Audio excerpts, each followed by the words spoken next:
Fala galera, fala eu, fala tu, fala todo mundo e seja bem-vindo ao canal do professor Fernando Souza. Então,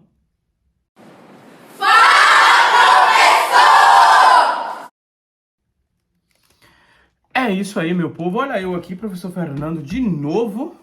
De novo não, tem um tempo que eu não posto vídeo, né? Mas ossos do ofício. Estou aqui para poder falar diretamente para você que é do sexto ano, para você que é do primeiro ano do ensino médio, sobre Roma, peperone, calabresa, pizza, vinho.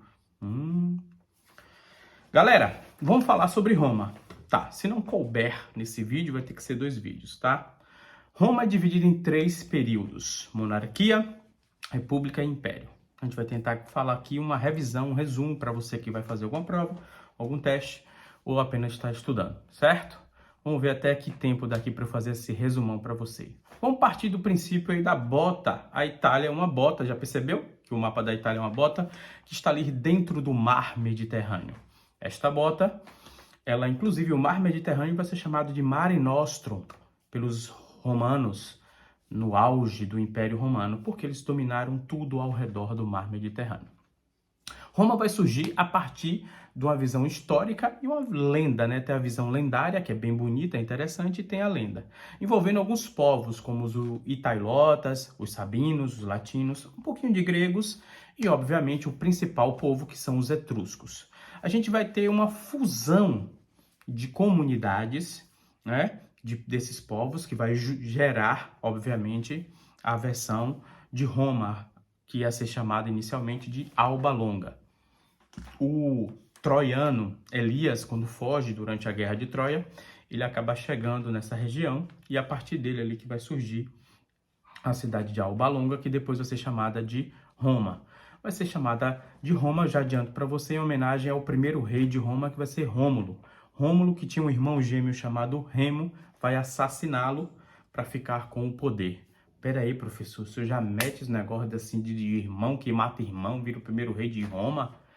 Pois é, esses 2 irmãos é que estão associados à questão da formação de Roma através de uma visão histórica e através de uma lenda. Segundo a lenda, esses 2 meninos, gêmeos ainda bebês, né, seriam os sucessores do trono, né, do poder da cidade de Alba Longa. O tio deles, sabendo do perigo desses meninos crescerem e ficarem com poder, ele sendo o único homem, ele vai pegar e mandar assassinar esses meninos. Ele vai pegar e vai mandar jogar os meninos no rio. A gente já conhece essa história, né, de Moisés. Os meninos, então, vão ser atirados em um cesto no rio, só que eles vão ser resgatados por uma loba. Daí a visão lendária de que os 2 meninos que vão fundar a cidade de Roma foram resgatados por uma loba, amamentados por uma loba, e depois que cresceram, né, foram lá tomar o que lhe era de direito, né, que era o poder da cidade. Professor, você acredita nisso? Eu não. Lobo é um animal selvagem, gente. Vai pegar criança em um cesto para dar de mamar, logo de mamar. Não, não acredito nessa história, mas ela é linda, né? Ela é bonita, os italianos adoram essa história. Apesar que hoje em dia acredita-se que já existe uma nova versão. Em uma dessas comunidades que eu falei, existia uma mulher, e essa mulher tinha um apelido de loba. Mas isso aí, para prova, não quer dizer nada. Essa é a fusão, surgimento de Roma. Roma, então, vai ter um período monárquico que não vai ser muito longo. O que é que caracteriza o período da monarquia? Primeiro, a existência do rei, que não manda sozinho, porque tem a presença do Senado. Lembre-se disso. Até porque quem escolhe o rei no período da monarquia é o Senado. São os senadores, certo? Segunda coisa, nesse período é o período de formação das classes sociais que você não vai esquecer nunca mais. São os patrícios, são os clientes e são os plebeus. E aí eu já adianto para você para falar como é cada um. Os patrícios são os bem-nascidos, os possuidores de terra, é a chamada aristocracia. É quem manda, é quem tem os privilégios. Por exemplo, é quem tem os cargos públicos, é quem faz parte do Senado, por exemplo, é quem pode se tornar rei. Os clientes serão, em um linguajar bem simples, puxa-saco. Eles serão aqueles que vão ser bajuladores de algum patrício e vão receber em troca moradia, vão receber em troca algum dinheiro, vão receber em troca diversas outras coisas, tá bom? Então, aí é o cliente. E os plebeus é a grande maioria, 80% de Roma era de plebeus, então era a grande maioria.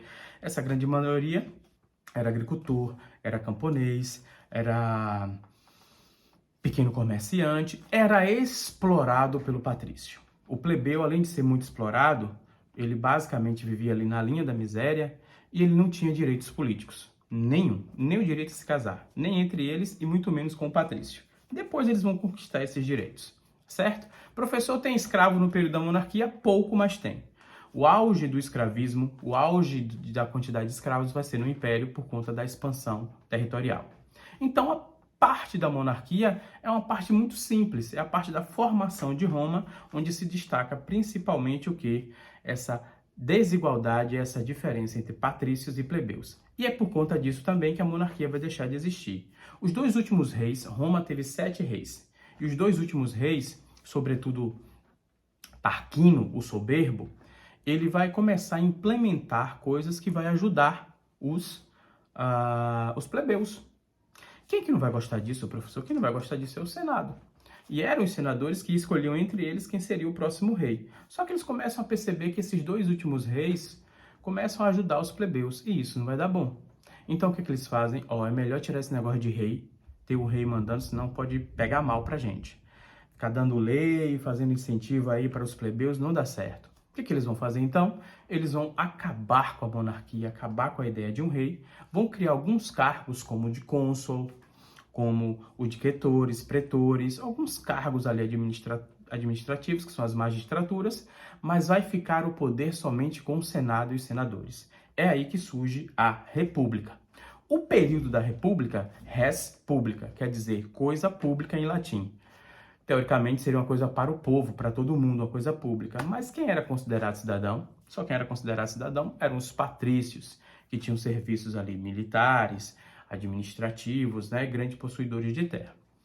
Então vira, professor, um momento em que só os patrícios vão ser beneficiados, vira um monopólio do patriciado. Ou seja, só o Senado manda e só eles fazem para eles. O que é que cabe, professor, nesse momento aos plebeus? O que é que cabe aos plebeus é fazer aquilo que o povo pode fazer, reclamar, lutar, e é isso que vai acontecer bastante. Os plebeus que eram explorados, mas era quem trabalhava, começam a organizar uma greve para sair de Roma, para ir embora de Roma, e saem por um tempo. Os patrícios, percebendo que eles têm terra, mas não tem quem trabalhe, vai ficar difícil. Então começam a ceder alguns acordos. É aí que vai surgir, por exemplo, a Lei Caluneia, que é a permissão, por exemplo, de casamento. Aí é que vai surgir a Lei Licínia, que é o fim da escravidão por dívida para plebeus. Essa é a mais importante, Lei Licínia. E é aí também que vai surgir os tribunos da plebe, ou tribunato da plebe, que é a possibilidade de os plebeus terem representação no Senado. Imagine que o Senado tivesse lá 300 senadores, todos patrícios. Agora ia poder ter 2, 3 plebeus. Então você vê uma participação aí. É pouco, professor? É pouco, mas já é alguma coisa. Então o período da República vai ser um período de estabilidade para os patrícios, que eles vão mediando esses direitos, essas obrigações, essas leis com os plebeus. Certo? É isso que vai acontecer. E aí, professor, o que vai acontecer durante a República? Roma começa um expansionismo territorial. Esse expansionismo territorial dela vai fazer com que ela se torne forte, vai fazer com que ela se torne mais poderosa. É aí que ela começa a dominar toda a área em torno do Mar Mediterrâneo. Dentre esses conflitos, esse conflito maior que vai acontecer é justamente as famosas Guerras Púnicas, que vai ser as guerras de Roma contra a cidade de Cartago. Cartago era uma cidade comercial no norte da África, muito importante, e dominar Cartago era você ter ali uma referência muito grande de poder comercial. Então as guerras púnicas começam a trazer o quê? Mais terras, por consequência mais riqueza, mais escravos. Então o expansionismo romano começa a acontecer durante a República e vai ter o seu auge no Império. E aí você tem que perceber que essa expansão territorial vai atingir 3 continentes: a África, a Ásia e a própria Europa, onde já está a Roma. Roma, então, vai romanizar o mundo antigo. Ó, que frase linda. Tão linda quanto você fazer um pix para o professor. É isso mesmo. Você já fez um pix, professor, hoje? O meu pix está aqui, viu? É isso mesmo. Se você não tiver Pix, você faz uma campanha na sua família. Ajude o professor, o cenário do professor tá todo bagunçado. O professor tá precisando, sei lá, comprar uma câmera, comprar uma coisa. Não sei. A vida é assim, gente.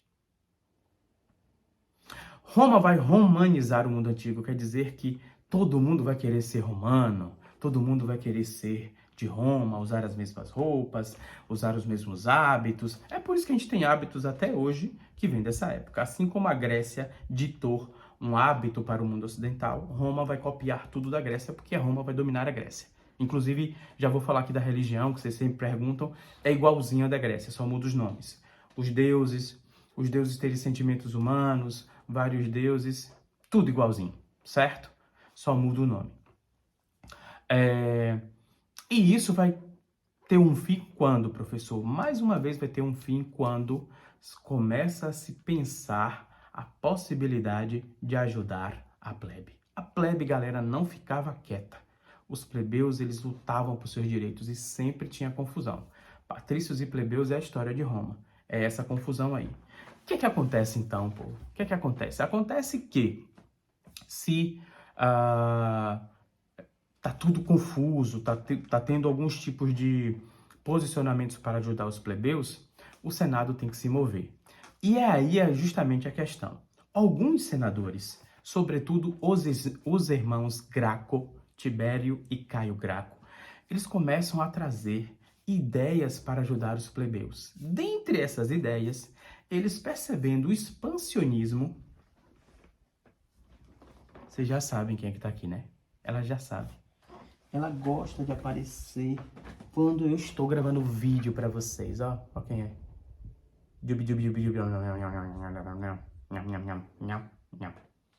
Ela já sabe quando eu gravo vídeo, ela vem. Cadê o gordo? O gordo tá deitado. O gordo é Wolverine. Tá dormindo. Safado. Gordo safado. Só eu posso chamar ele de gordo. Pronto. Voltando ao que eu tava falando. Os irmãos Graco vão começar a perceber que Roma está expandindo seu território, está conquistando novas terras, nada melhor do que propor uma reforma agrária, dividir as terras com aqueles que não têm nada. Obviamente isso seria ótimo para a população, né, professor? Seria ótimo. Mas os patrícios vão gostar disso? Não. Então começa uma confusão dentro do Senado. O que é essa confusão, professor? Quando eles iam votar alguma coisa, decidir alguma coisa, o ideal, e quase sempre, eles pensavam juntos. Só que agora eles estavam divididos. Um grupo queria uma coisa, outro grupo queria outra e outro grupo queria outra. E aí o que começa a acontecer, prof? Começa a acontecer que quando tem essa desorganização, eles vão pegar e fazer, tomar decisões, né? Que não vai chegar a um consenso. Então eles tinham uma regra, que era uma espécie uma regra que estava dentro do direito romano, que era a ideia de chamar os cônsules, que seriam 3 pessoas para tomar as decisões, dentro da figura do ditador. Quando eles faziam isso, que era basicamente o seguinte: imagine você e 300 pessoas. 100 quer uma coisa, 100 quer outra e 100 quer outra. Confusão. Escolhe-se 3 pessoas, um triunvirato, e dentro desse triunvirato, essas 3 pessoas, eles vão tomar a decisão. O que eles decidirem, todo mundo tem que acatar. Quando não isso, a figura do ditador. Daí vem o termo dito, obedece, né? Ditador é aquele que fala e tem que ser obedecido. O que é que vai acontecer? Em meio a essa crise vai surgir a figura de um cara chamado Júlio César. O famoso Júlio César. Ele vai ficar tão conhecido que o próprio nome dele, César, vai virar o título dos imperadores, né? O César é um título, vira um título em homenagem a ele. Júlio César vai entrar dentro do triunvirato como um dos nomes, mas outros 2 nomes. O que é que ele vai fazer? Ele vai dar um golpe de Estado, a gente pode dizer assim. Ele vai pegar o poder e concentrar nas mãos dele, gerando muito poder na mão dele. O que é que ele quer com isso? Quer mandar em toda Roma, quer mandar em todo o império. Os senadores vão gostar disso? Óbvio que não. E o que é que vão fazer com ele? Vão matar o cara, assassinar o cara. Com facadas, professor. Que triste, gente, com facadas. Nas escadas do Senado. Imagine. Daí que vem a famosa frase, até tu, Brutus. Brutus era um cara de confiança dele, que dá uma facada nele, ele vira e diz, oh my God. Bagode não, né? Que é italiano. Italiano, não sei, gente, como é que fala. Deus mio, a ti tu, Brutus. Será que é assim? Quem souber italiano aí, corrige nos comentários. Resultado. Feito isso, a confusão vai continuar, sobretudo que mataram o cara, né? Cria-se então o segundo triunvirato. Nesse segundo triunvirato, a gente vai ter quem ali? A gente vai ter outros 3 nomes. Dentre esses 3 nomes vai ter um cara chamado Otávio, filho adotivo de Júlio César. O que é que o cara vai fazer? Você já sabe, né, mano? O sangue, mesmo não sendo de sangue, né? Otávio vai fazer o mesmo que o pai, vai anular as outras 2 pessoas e vai concentrar o poder nele, só que ele vai ser mais esperto. Ele começa a agradar a plebe, ele se torna chefe supremo do exército, ou seja, matar ele não ia ser muito bom. Primeiro porque ele era protegido, segundo porque o povo estava do lado dele. Então você já entendeu aí, né, que o cara não era bobo. E aí começa, de fato, a fase do Império Romano, que é a mais importante.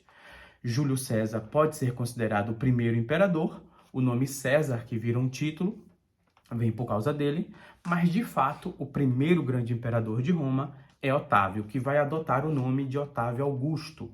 Augusto, em latim, quer dizer divino. Olha como é que o cara se achava. Mas ele vai fazer, galera, um governo brilhante mesmo. Ele vai poder organizar Roma, tornar Roma um grande império, fazendo algumas coisinhas. Ele vai organizar o exército, ele vai fazer obras públicas, ele vai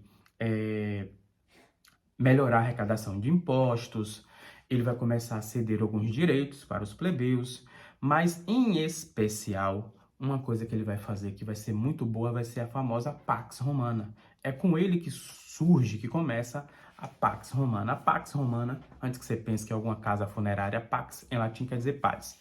O período de paz em Roma, a Pax Romana, foi um período que durou quase 200 anos, onde Roma cresceu, prosperou com tranquilidade. O professor cresceu e prosperou com tranquilidade. Como é que foi isso? Os plebeus não se revoltavam sempre? Tá aí a grande jogada de Otávio Augusto. Ele não inventou a política do pão e circo, mas ele reformulou ela e colocou ela em prática. A famosa política do pão e circo, que talvez seja o grande destaque da história do Império Romano, era justamente a ideia de você dar ao povo, dar aos mais pobres, alimento e diversão. Quando você faz isso para um povo que quase morre de fome, você tira desse povo a atenção para os reais problemas. E tá aí a genialidade mental e ideológica desse tipo de política, que é usada até hoje, viu, gente? Não pense que não. Você que está vendo meu vídeo aqui só para fazer a prova e depois vai correr para o TikTok ou para o Instagram, é um pouquinho de pão e circo. O que é que acontece, professor? Acontece que problemas que aconteciam em Roma acabavam por quê? Porque o povo ia se divertir e comer. O dia dos jogos, os famosos dias dos jogos, aconteciam no Coliseu. Aconteciam lutas de gladiadores, homens contra as feras, corridas, diversas coisas. A pessoa literalmente recebia um alimento, muitas vezes o próprio pão, recebia vinho, suco de uva, se alimentava e ficava o dia todo ali se divertindo, assistindo, como se fosse assistir um espetáculo. E ele ia falar mal de Roma? Ele ia falar mal do imperador? Não, às vezes estava ali, o imperador até discursava e todo mundo aplaudia. Era um dia de feriado, um dia de diversão. E para vocês terem uma ideia, acontecia dias, anos, né? Um ano tem 365 dias, em que alguns imperadores chegaram a fazer 300 dias de jogos. Imagine o seu ano com 300 dias de feriado. Você que nem gosta de ir para a escola, né? Imagine. Que maravilha, né? Coisa boa. Galera, então, essa política do pão e circo aí foi fenomenal, né? Foi fenomenal. Ela era usada para desviar a atenção dos reais problemas de Roma e distrair o povo. Não só isso, né? O governo de Otávio Augusto também gerou possibilidades de ampliar o território, né? De gerar novas conquistas. E aí já chega a fase também que começa a trazer a crise, porque o nosso período aqui é bem cortadinho. A crise do Império Romano vai ser justamente por quê? Porque o Império estava muito grande. Ele estava grande, ele precisava ser melhor administrado, certo? Pensa-se então a ideia de dividir o Império em 2, do Ocidente e do Oriente, para ver se dava certo. O do Oriente, que é o Império Bizantino, vai até dar certo, vai seguir. Mas o de Roma, o do Ocidente, não vai dar certo. Por quais motivos, prof?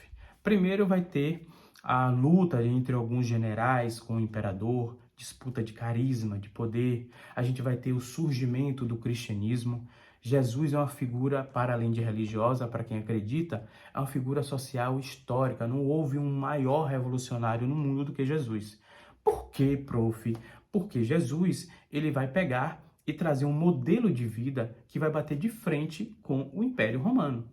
Enquanto o Império Romano pregava a guerra, Jesus pregava a paz. O Império Romano pregava a violência, Jesus pregava a harmonia. Enquanto o Império Romano pregava a acumulação de coisas, Jesus pregava o desprendimento das coisas. Enquanto o Império Romano pregava vários deuses e adoração ao César, Jesus pregava adoração a um único Deus, um Deus da bondade.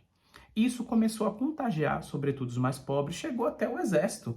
Começou a existir os famosos soldados da paz, até por conta dos relatos dos soldados que Jesus perdoou, que foram curados. Jesus tornou, inclusive, muito mais famoso e perigoso para o Império Romano e para as outras religiões, depois de morto por conta do seu exemplo. Então, o que acontece aí, prof?